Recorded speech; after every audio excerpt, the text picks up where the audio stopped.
Hello friends, आज से हम लोग अपना फंक्शन स्टार्ट करेंगे और फंक्शन के बारे में बताएंगे। ये सीरीज़ चलेगी फंक्शंस की, रिलेशन एंड फंक्शन दोनों की। स्टार्ट करते हैं फंक्शन से।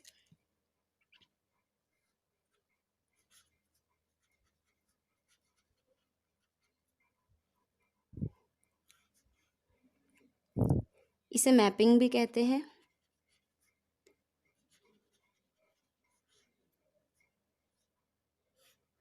होता क्या है, दो सेट हैं हमारे पास, ए और बी। दोनों कैसे सेट हैं? नॉन एम्प्टी सेट है। नॉन एम्प्टी तब अगर लेट कर लें ए के अंदर एलिमेंट हैं ए बी सी और बी के अंदर एलिमेंट है 1 2 3 4। सपोज कर लेते हैं कोई रूल है, अ रूल इज असाइंड। किस पे असाइन किया गया है? टू एलिमेंट ऑफ ए। क्या मतलब? ए सेट के एलिमेंट पे कोई रूल असाइन कर दिया गया और इस तरीके से करा गया कि वो रूल असाइन करके हमें बी सेट का कोई एलिमेंट मिलता है। क्या मतलब? A rule is assigned to element of A such that A is associated to 2, B is associated to 1 and C is associated to 4। क्या मतलब है? वो जो रूल लगा है वो इस तरीके से लगा है कि A के एलिमेंट्स पे जब वो रूल लगाया तो B का यूनिक एलिमेंट मिलता है। ठीक है, और इसको सेट में लिखना हो तो इसको हम लिखेंगे A एसोसिएटेड है किससे? 2 से। B is associated to 1 and C is associated to 4। और जो ये हमारा सेट बना A2 B1 C4, इसे हम कहेंगे क्या है? ये फंक्शन है फ्रॉम A to B। क्या मतलब? वो जो रूल डिफाइन होगा वो इस तरीके से होगा कि A के एलिमेंट को B में मैप कर रहा हो। इसे कहते हैं मैपिंग। अगर इसको मुझे दिखाना हो तो मैं ऐसे दिखाऊंगी। ये A है,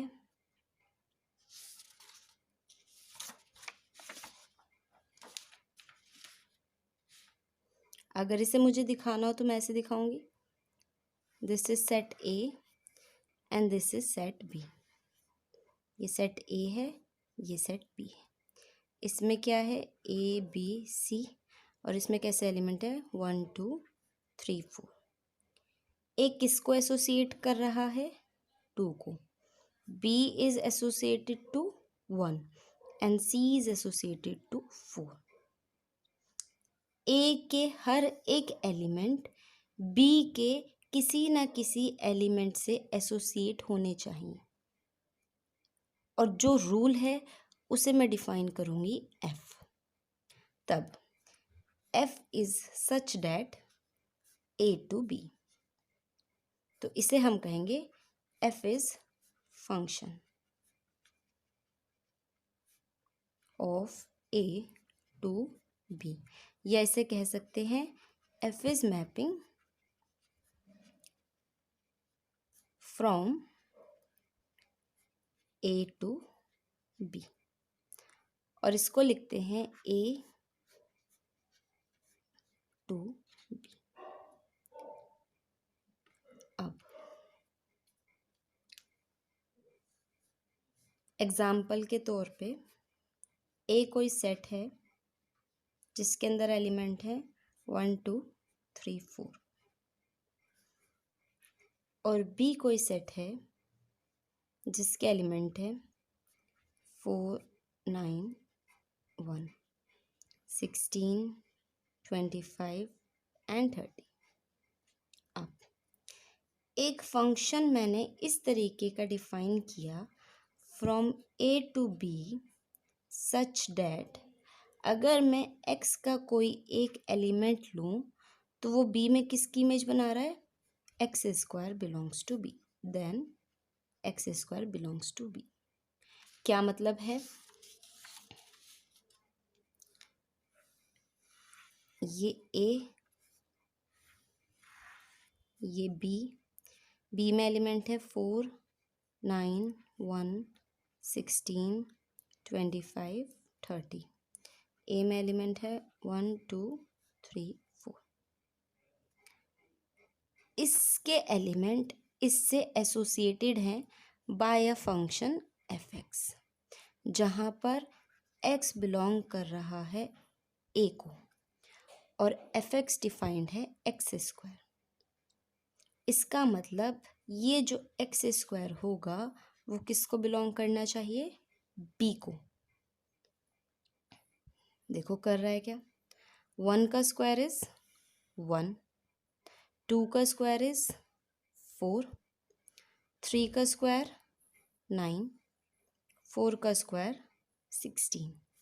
तो अगर मैं सेट में लिखूँ तो क्या आ जाएगा, 1, 1, 2, 4, 3, 9, 4, 16।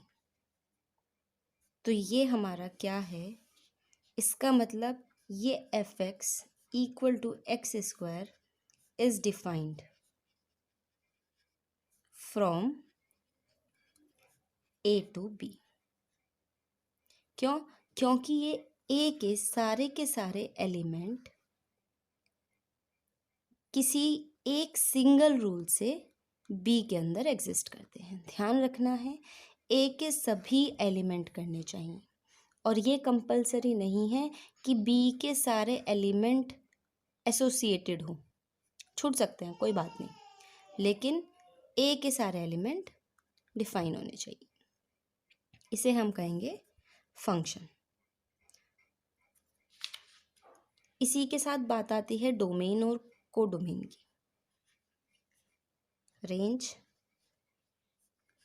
Domain and codomain.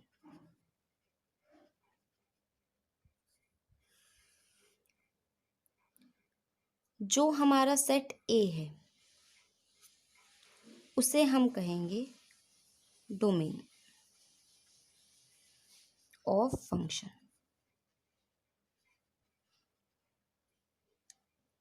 जो हमारा सेट बी है उसे हम कहेंगे कोडोमेन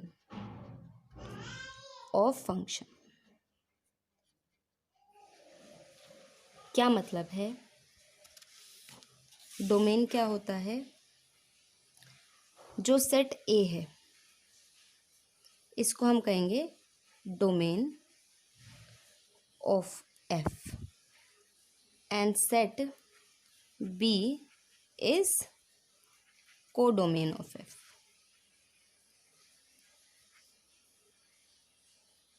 एक बात और,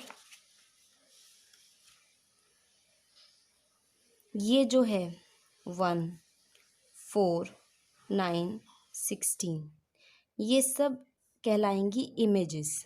किसकी इमेज की, किसकी इमेज, 1 की, 2 की, 3 की, 4 की। क्या मतलब, 1 की इमेज क्या है 1, 2 की इमेज क्या है 4, 3 की इमेज क्या है 9 एंड 4 की इमेज क्या है 16। इसे हम कहते हैं इमेजेस। क्या मतलब, ये नहीं है जो कि एसोसिएट है सेट बी के एलिमेंट, उसे हम कहेंगे इमेजेस। और इनको हम प्री इमेज भी कह सकते हैं। प्री इमेज, किसकी प्री इमेज है, this is pre image of 1, this is pre image of 4, this is pre image of 9 and this is pre image of 16। तो ये जो लिखा जाएगा इस तरीके से लिखा जाता है, x x square such that x belongs to A and x square belongs to B. ये आपका क्या है, फंक्शन है। एक्स के एलिमेंट किसको बिलोंग करेंगे, ए को, और एक्स स्क्वायर के एलिमेंट किसको बिलोंग करेंगे, बी को। ये फंक्शन डिफाइंड है आपका।